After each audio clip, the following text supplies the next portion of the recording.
Today we have with us a 1984 batch senior police officer who has also done law, is an engineer by degree, has gone to IIT Kanpur and has given 34 years of service in policing. He has done many cases related to terrorism, has been the director of Enforcement Directorate and has also dealt with a lot of other cases. We will today talk to him about his latest book and several other issues regarding policing. The book, we should tell you, has come out just now. It is called The Batla House, an encounter that shook the nation. So we are not wearing masks for this interview because we are sitting at a required distance. Welcome to the print, sir. Thank you. So, sir, if you could just tell us something about the book, because you at that time were leading that team of officers who had gone to Batla House for that encounter, which was later also termed as a fake encounter, and then a lot of controversy happened, and finally, it was concluded that the encounter was not fake. In fact, the NHRC also said that the encounter was not fake. So, if you were leading that team at that time, Special Cell also lost Mohan Chand Sharma, one of its inspectors that you have written extensively about in the book. So if you could just tell us briefly about first the book and then your experiences. See, I have conveyed in the book about the journey of my officers, how difficult it is to work in the agencies like Special Cell. One has to devote almost 24 hours working, neglecting even the families. It also covers how the investigation is done and how it was done in that particular case. It conveys that investigation is hard work plus luck. Thereafter, it talks of Inspector Mohan Chand Sharma, his contribution, and what a loss was there for Delhi police to lose such a brilliant officer. Then it conveys about how the controversies can be created from thin air with different motives, but ultimately the law prevails. It also talks of certain inadequacies in the legal system, in the law, and finally it traces the origin of Indian Mujahideen, which actually started from Tihar jail, and ultimately how it was controlled, people were caught and almost eliminated at this stage. So, sir, you are talking about also in the book regarding media trial. This is a word that we often hear these days. The current context being this Sushant Singh Rajput and Ria's case, wherein media is being accused of running a trial on its own, accusing one party, telling that the other party is innocent, and there are camps that are divided. So in this Batla House encounter that took place in 2008, also there were divided opinions about whether it is a fake encounter or whether it was genuine. Then a lot of newspapers carried stories that had said that that this encounter was not genuine. And then from your book only, I have a reference wherein your officer comes to you and says that ye ek akhbar mein kya chhapa hai, aap dekhiye. And then you say that there's a completely different story about how two witnesses had witnessed this encounter from another flat, from a bathroom window. So if you could just elaborate on that, about this media trial, because this is not a new phenomenon, it has been happening. But when it happens in cases like these, it does more damage than benefit. See, I believe the role of media is very, very important. The freedom of expression. What they should present to the public, that becomes important. The role of media is to present the facts and not the opinion. If the facts are presented correctly, then the people can form correct opinion also. For example, in this case, you talked about one newspaper, 2 eyewitnesses. There were no eyewitnesses. Because if there were any, they could have come anywhere to any forum. Secondly, this building is a 4-story building and this flat was on the 4th floor. The nearby buildings were 2-story buildings. So nobody could have ever seen from those two-story buildings into this flat. Similarly, opposite to it is another, if you say in the same building, from that bathroom it is not possible to see inside what is happening. It also talks of that post-mortem report says there were 3 bullet injuries from the back to Mohan Chand Sharma. But post-mortem reports was telling altogether different. It talks of 2 bullet injuries and both from front. Similarly, it says that post-mortem report says Atif and Sajid has the injuries which can be attributed to the violence. But post-mortem report did not say that. So what I am saying is the factual narration is very, very important. Secondly, since media requires facts, how would they get facts? And therefore it becomes the responsibility of investigating agency to provide those facts which do not affect their investigation further. Anything which is under investigation, which can lead to further disclosures, further actions, that should not be shared with media, because everybody would be listening to it.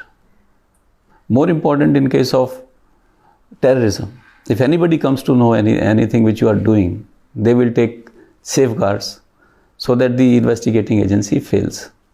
So there are some boundary lines are required even for investigating agency and for the media to have a better communication within themselves and better communication to the public. I think that is what we as reporters also face on a daily basis these days, sir, because the investigation agencies, whether it is the CBI or the ED or the NIA dealing with these sensitive cases, they are not willingly sharing information, the factual position, like you say. Of course, an investigation agency is not supposed to dole out facts that would impact their investigation, but at least something that can be shared so that misinformation is not spread. Yeah, true. But one has to see how much to be shared. And that's a very delicate issue. And secondly, when you do not get the facts, you start collecting facts from some sources, which may not be genuine sources. And then what happens is, even the journalist may be believing something that it is a real fact, which may not be. So some sort of communication is required. Even the journalist should at least confirm from the agency whether these facts are correct or not. Right. So, sir, when this happened, this newspaper carried this report about these 2 witnesses which the special cell was not aware of. And then it was like in the papers everywhere, everyone is talking about it. What was your experience? If you could share some anecdote. See, experience is something which is totally factually incorrect. So what we felt at that time is rumors were coming into the media, and that should not be done. Because everything should be checked. If there were 2 witnesses, for example, where they have gone? They even did not spoke in Jan Sunwai. They gave no affidavit anywhere. And from where they were saying they could have watched, that was not possible. It also says that they were first taken down, they were fired there, and then they were dragged up. There was no drag marks. See, it is totally factually incorrect something. But you are putting in the media, because people will start believing media. So how difficult does it get for, say, an investigation agency who's anyway dealing with such a case of terrorism where so many people have lost their lives? You don't know if there are more blasts that are to happen, and then there is this entire media which is covering the case and somewhat not reporting the actual facts. So then how does an investigation agency like Special Cell deal with that? It's really difficult. And then one has to deal with individual journalists, talking to them, finding out their views, and giving them those facts which can be given. So that I said is a very delicate issue. What should be shared and what should not be shared is a very, very delicate. And there should be some sort of regulation on both sides. For investigating agency also, what should be shared. For media also, internal regulations they can have. That what should be brought out in public domain and what should not be brought out in the public domain. Anything which can have adverse impact on investigation should never be brought out. But sir, your first reaction when, say, you went to Karol Bagh and saw all those ruins, what the blast had done, and then you know that there are so many people injured, so many people, what is the first thought that comes to your mind? Is it that, how does an investigation begin? Because there is so much. It's like a it's a blind case of sorts. You don't know who the people were, getting witnesses together, then, all the technical analysis that happens and goes, which you have beautifully explained in the book also. So if you could just take us through that investigation process as to how does an investigation kickstarts in a case like this, and where all does it go? The scene of offense is very, very important. Like in this case also, in the Karol Bagh, the scene of offense indicated what type of blast it could have been. See what types of cutting of the articles was there.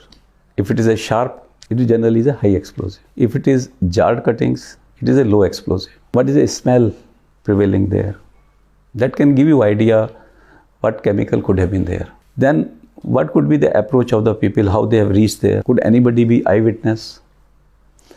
Is any explosive or any other parts of the explosive devices available there? The injured who were taken to the hospital, there is possibility also that a person who is perpetrator of the blast, he could have been injured. So immediately, everybody in the hospital should be questioned. The people who have died, they should be identified. What is their background? So that we eliminate this, that the people who were injured or dead, they were not involved in that activity. So initially, from the spot you get this. Then you have to find out who could have approached there. So there is a concept I have mentioned, dump data analysis. So there is a cell tower. Any phone connected to that record can come. But in this case, they were not using the mobile phones. So you fail with that also. There were two eyewitnesses in this case. One boy was Rahul, a balloon seller. Another was an auto driver. They could help in telling the incident from where, what they have seen, what is the features of the people who did this. Then today we have large number of CCTVs available. So one has to go through the CCTV analysis. The explosive from where one could procure. In this case, 3 bombs were diffused. So we had the live bombs with us. We could know what is the frame of that. That frame indicated that the same devices were used in Jaipur and same devices were used in the Ahmedabad. So that indicates the connection. So there is a possibility that somebody is behind all the 3 blasts. In this particular case, the Gujarat police was able to have a first crack, and on 15th of August of that year, and they had arrested some Simi people. But 2 persons who were knowing who are IM, Indian Mujahideen, they were able to escape. The persons who were arrested, they told in Gujarat that 3 numbers were used by these terrorists, Indian Mujahideen people. So these 3 numbers were analyzed. They had no outside communication. They were talking only to themselves. But for the investigating agency's luck, there was one incoming call to one of those numbers. The call indicated only 1 second. Generally, 1 second in incoming calls means somebody disconnect. If you receive a call and if you disconnect, it will show call received, but duration 1 second. So that was my next question, that how did you reach Batla House? I think that call was what took you to Batla House. One is this call. Then the number which was from where the call was made, this number at that time was in Mumbai, never went to Gujarat. And its basic, this number basically belongs to Uttar Pradesh, Lucknow. The person was basically staying in Lucknow. Then his phone was analyzed. There was few calls from this Batla House area, from Atif's number. He had calls to various places, but our area of concentration was Delhi. Now, simultaneously, when we analyzed those 3 numbers, one number has come to Delhi on 17th July 2008 and remained here till 23rd July. Subsequently, when we analyzed Atif's number on 18th, so his number was also not showing call prior to 17th and after 23rd till 27th. 17 to 23, he was again in Delhi and his calls were there. So some connections were coming. The person has come from Gujarat, who is a terrorist. He has stayed in this area. This number is also in this area. This number also worked only that period, 17 to 23rd. And thereafter and before, this number did not work. So it is creating a doubt. And this number changed from prepaid number to postpaid number in August. On 18th, we got information from Intelligence Bureau. What happened is there was a thief, Usman. He was caught by Mumbai police because there were 4 cars which were used in Gujarat, 2 in Surat, 2 in Ahmedabad at the hospitals. So that when the injured goes to the hospitals, relative come to the hospitals, the explosive in those cars explodes. But Surat, no explosion took place. So these cars were intact. Their numbers, their engine number, chassis number that indicated they were stolen cars from Navi Mumbai. So Maharashtra police worked hard. They interrogated a large number of thieves, car thieves. And ultimately on 17th or 18th September, they were able to question him and he says, yes, I have supplied cars to so and so. So he told that he took them to a house in Ahmedabad where he told that there are some number of people there, and 13 them, after planting the blast, they went by Rajdhani to Delhi on 26 July evening. That was the basic clue. So, but I thought if these people had gone from Delhi, so they might have got the return reservation from Delhi. So we checked who are the people who have all traveled from Rajdhani on that day. We examined them. 13 of the addresses were found to be non-existent. We checked, reservation was done for these 13 people from where? It was done from Nizamuddin railway station. So I inquired Mohanchand Sharma, where was Atif on that time when reservation was done. His position came there. So this creates more doubt. Thereafter we checked all their friends' records, something. So their locations had been found to the places. And there was one interesting conversation which was previous to it, but you could not connect. So Shakil was saying to Atif कि यहाँ पर auto खड़ी करने की जगह नहीं है. Very innocuous. तो he says फिर कैसे होगा? कहता नहीं मैं मैनेज कर लूँगा. But if you see it subsequent, and his location was in Karol Bagh when he was talking to this. So this conversation, when combined with these people, then gives a doubt. Ki yes, there is something suspicious. And on this basis, it was decided to search that place and send the team there. So taking you back to that email that came, Indian Mujahideen, at that time, the organization was not very active. In fact, not known. It's only after 2007 that it came to the notice of the agencies. So you have written extensively about how you tried to relate it with Simi, but there was no clear connection, and then later it was found that it indeed was an offshoot of Simi. So if you can just tell us something about Indian Mujahideen, how it began, and then how did you relate this case to IM? See, Indian Mujahideen, if we go to the whole story of Indian Mujahideen, it is a pursuit of one man, Asif Raja Khan. He hailed from Calcutta and he wanted to become a terrorist, and he wanted a training. He first joined Simi, but he left the Simi. Thereafter he went to Kashmir, met the terrorists there that he wanted training, but they gave some training to him in Kashmir, but they were not able to send him to Pakistan. Ultimately, he was caught. He was sent to jail, Tihar jail. This is the one person. The second person was Aftab Ansari.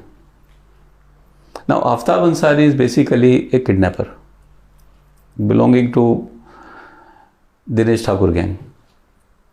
He was caught in 1995 by my team itself, and Aftab, I caught myself chasing him along with a constable.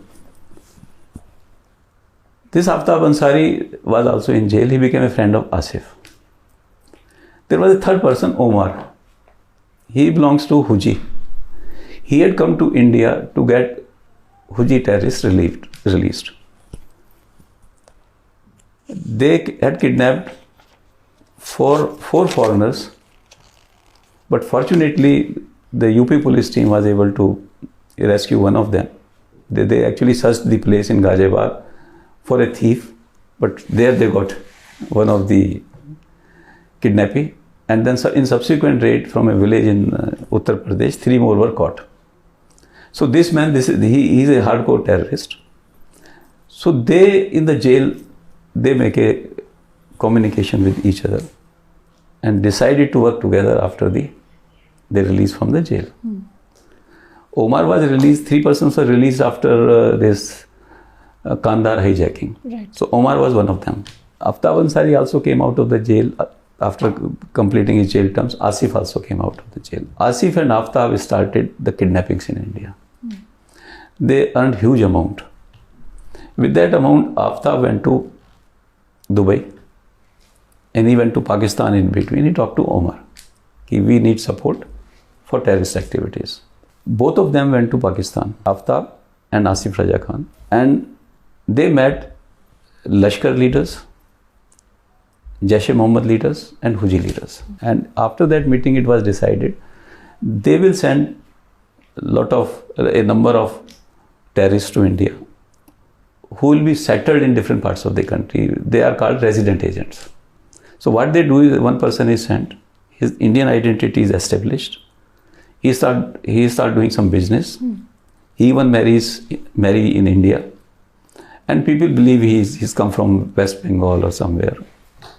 And thereafter, more people come who they can give shelter. On the contrary, on the other hand, they would provide training to Aftab Ansaris and Asif Raja Khan members. They will also provide explosive. So this process started. And a number of terrorists were made resident agent in India. But Asif was caught in Agra. And then some of these terrorists from Pakistan, they were caught by Delhi police team. They were caught. So this was first blow to them. Asif Raja Khan, when was caught, he went to jail. But subsequently, he died in an encounter. His younger brother, Amir Raja Khan, had also shifted to Dubai after Asif Raja Khan was caught.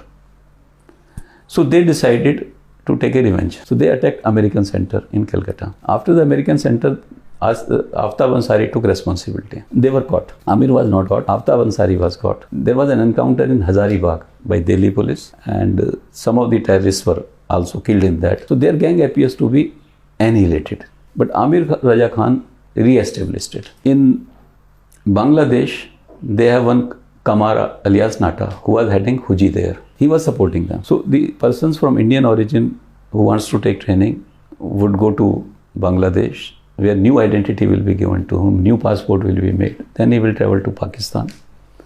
And in Pakistan, after the training, he will come back.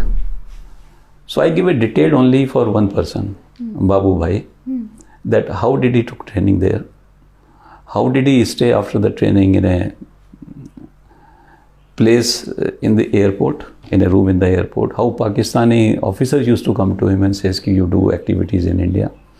Just to indicate that it is not that Lashkar-e-Toiba is doing or who is doing. There was a support from the ISI. So the logistical support all came from Pakistan's ISI, but the residents were from India. From India. So the recruitments happened in India, and hence the Indian Mujahideen. Yes. Right. So another thing that you have mentioned in your book is the need for stricter reforms. So you're saying that the UAPA, which is the UAPA, did not have much teeth, and then TADA came, which was a stricter law, but then it also became very controversial after a lot of human rights activists started condemning it, because it had a lot of things which did not go very well.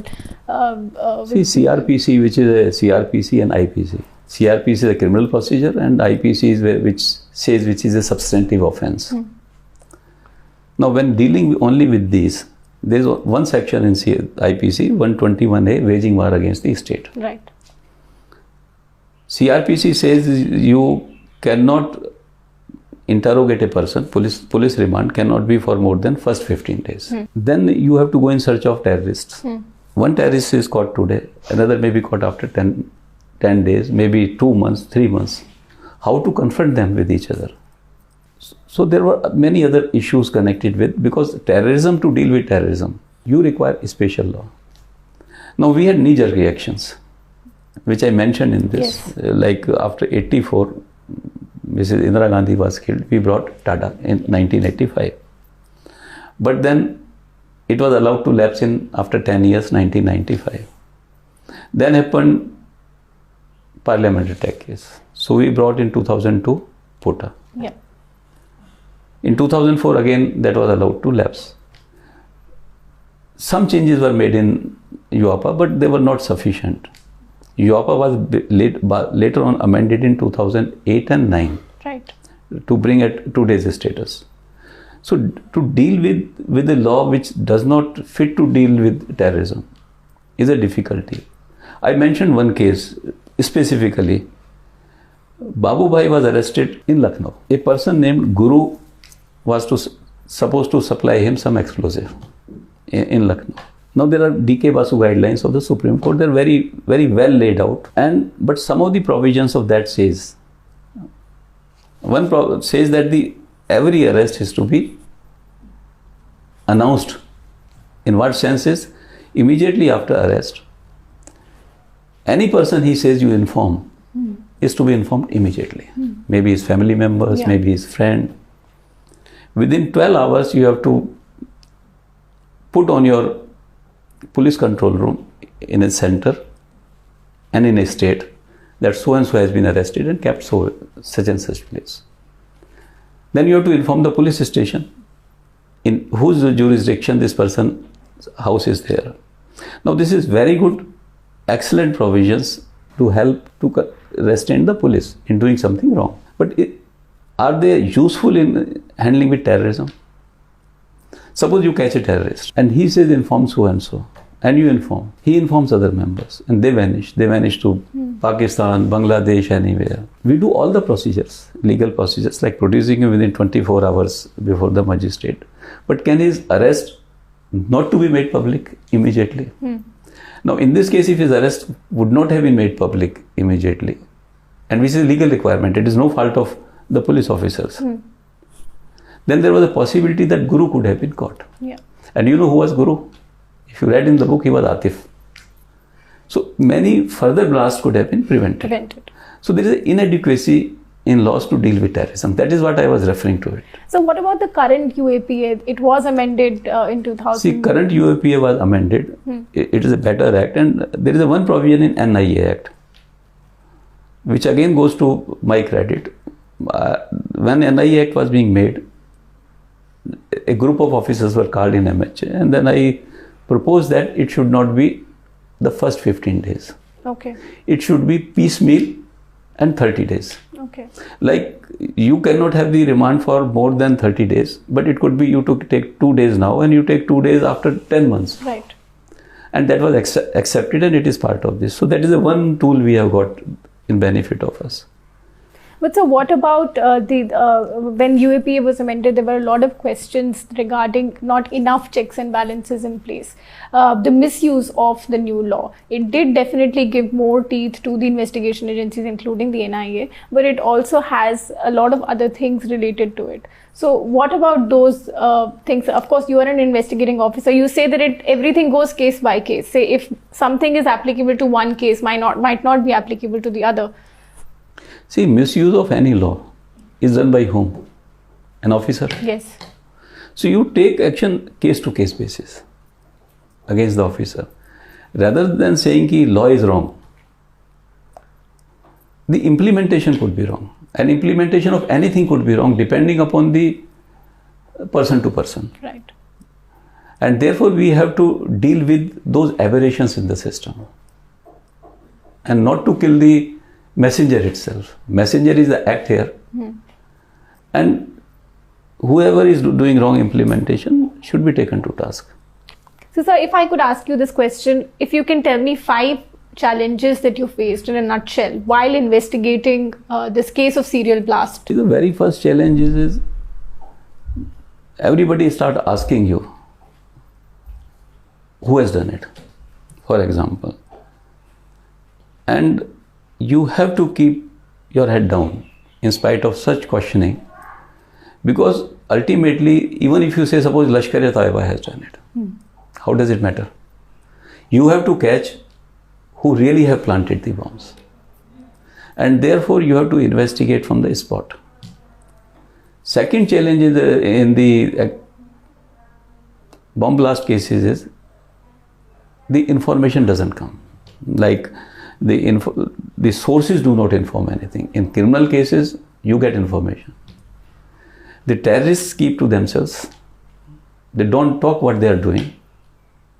So human intelligence, you don't receive.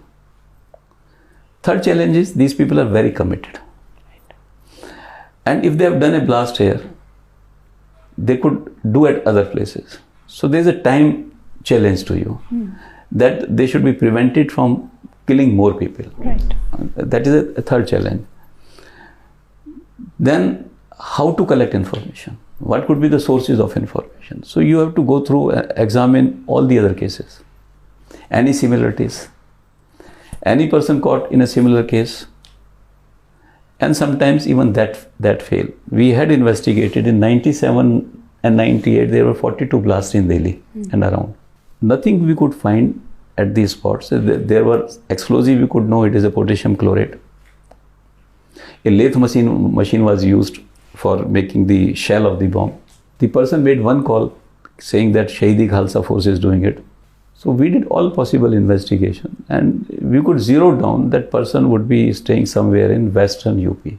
Beyond that we could not zero down. For those small papers we could find out what are it belongs to which paper.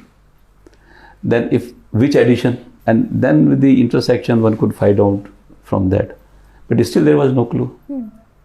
Then we made a theory that this terrorist may be talking to somebody in Pakistan. Right. We made analysis of millions of calls. And from that, those cases was cracked. Nothing to do with any other information and investigation. Terrorist-related cases, the evidences are not easy to get. And then there is a challenge during trial.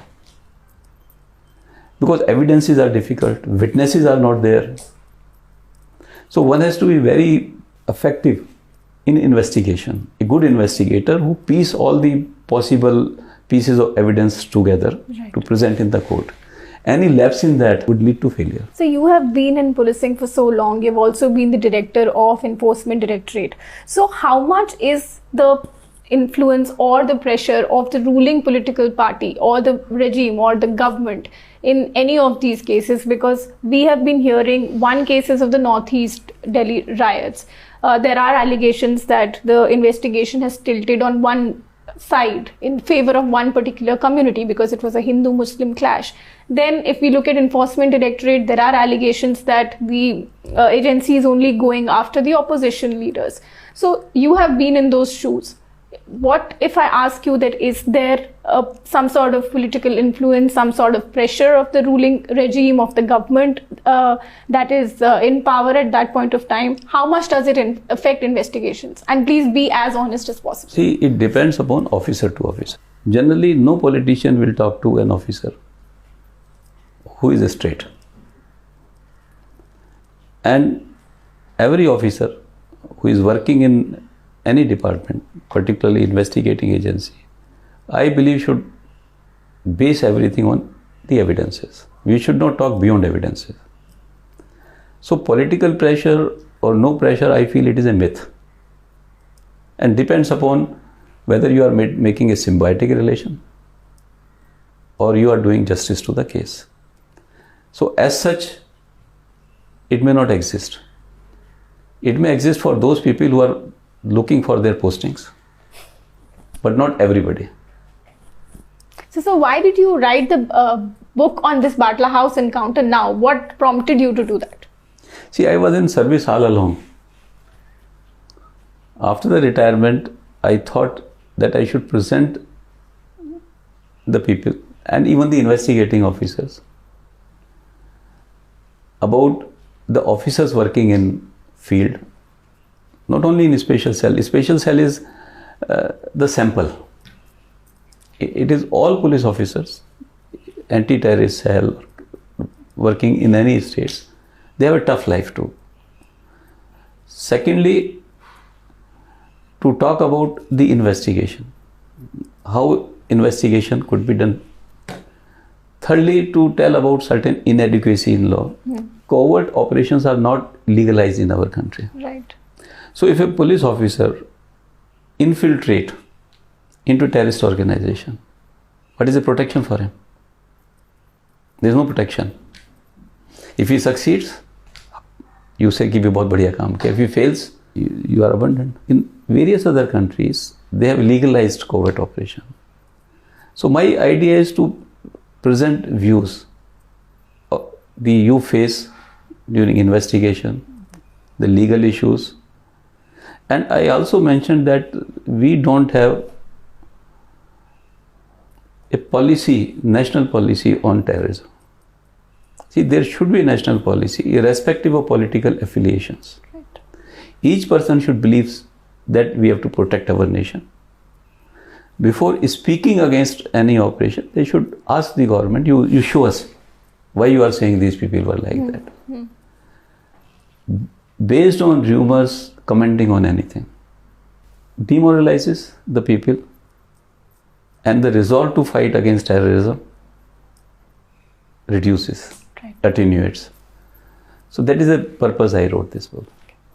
Thank you so much, sir, Welcome. for being with the print. So this was Mr. Karnal Singh, IPS officer of 1984 batch, who was with us talking about his recent book, Batla House, an encounter that shook the nation, along with various other things on how the evidence shaped up the case, how it was fought, the team, how it led the investigation. A strong national policy for terrorism is required. For more on his book excerpts, please log on to theprint.in to read that. For more information, you can log on to our social media websites, including Instagram. This is Ananya Bharadwaj for The Print.